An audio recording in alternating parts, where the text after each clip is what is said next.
that little seed that you feel, that little thing that you want to do, whatever it is, don't let anybody stop you from doing that.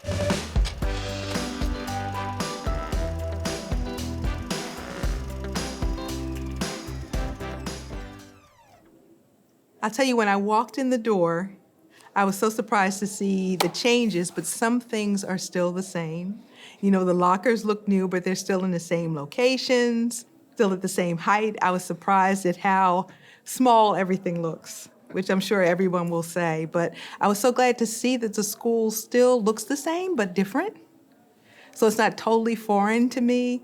The Dorothy Ham, as you enter the door up on the building, is awesome because I knew her. You know, I grew up in the same neighborhood. She lived down the street. I'm close friends with her daughter, Carmela. So all of those feelings just kind of washed over me. And it's just been awesome to be back here and to see people that I know, Wilma Jones, the Ruffners, to see my great-great-grandparents, my ancestors up on the posters in the hallway. It's just been a great experience so far. Well, I'm so proud of our name. I'm so proud to be a Pelham. And our ancestors, our family runs deep in this county. There was once upon a time a Pelham town, which if you do some research on, you can read, more about. Moses Pelham, the Mount Salvation Baptist Church, the Spriggs family were all intertwined and have been such a large part of the community. My grandfather, William H. Pelham, was the dean of the deacon board at Mount Salvation Baptist Church in Arlington and was a pillar of the community, lived to be 102 years old.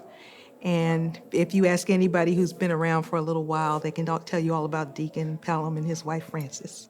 So it's just been awesome to be able to come back to the neighborhood to see. It's changed so much, that Halls Hill Highview Park area, but some things still remain the same.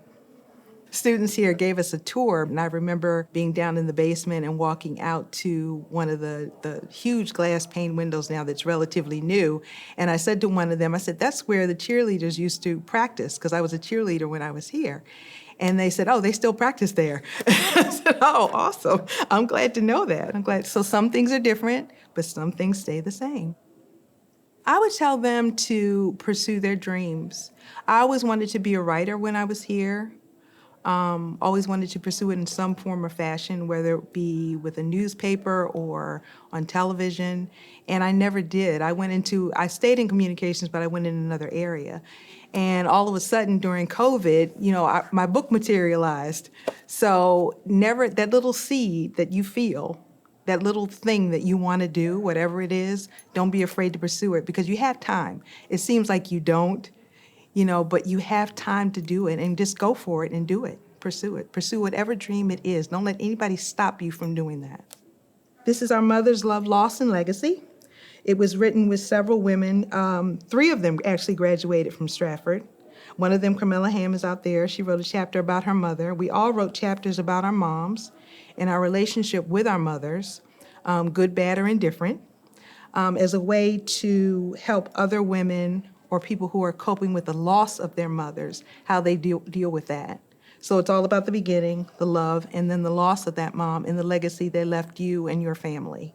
So there are reader notes in here for people to take notes along the way. There's some history in here from my family and also from Camilla's family, and 2 other women, Karen McCall and Melissa Rutz-Mumma, who also graduated from Stratford Junior High. During the past few years, several friends have mourned the loss of their mothers. We talk about the impact it has had on our lives. What can we say to others that may provide comfort or help those who will eventually know this loss to power through it? I asked a handful of these friends to share their reflections and observations and what life is like as they navigate the future without the woman who gave them life. Their writings are here, as are my reflections. There are a few contributors who chose to remain anonymous. They had complicated relationships with their mothers, and even though she's gone, they want to protect the relationship by not subjecting her memory to public scrutiny. The child does become the parent. I pray that you find comfort in the words and experiences shared through these pages. We offer our stories to help you now, or when the time comes, navigate this, the true mother of all losses. Peace and blessings to you.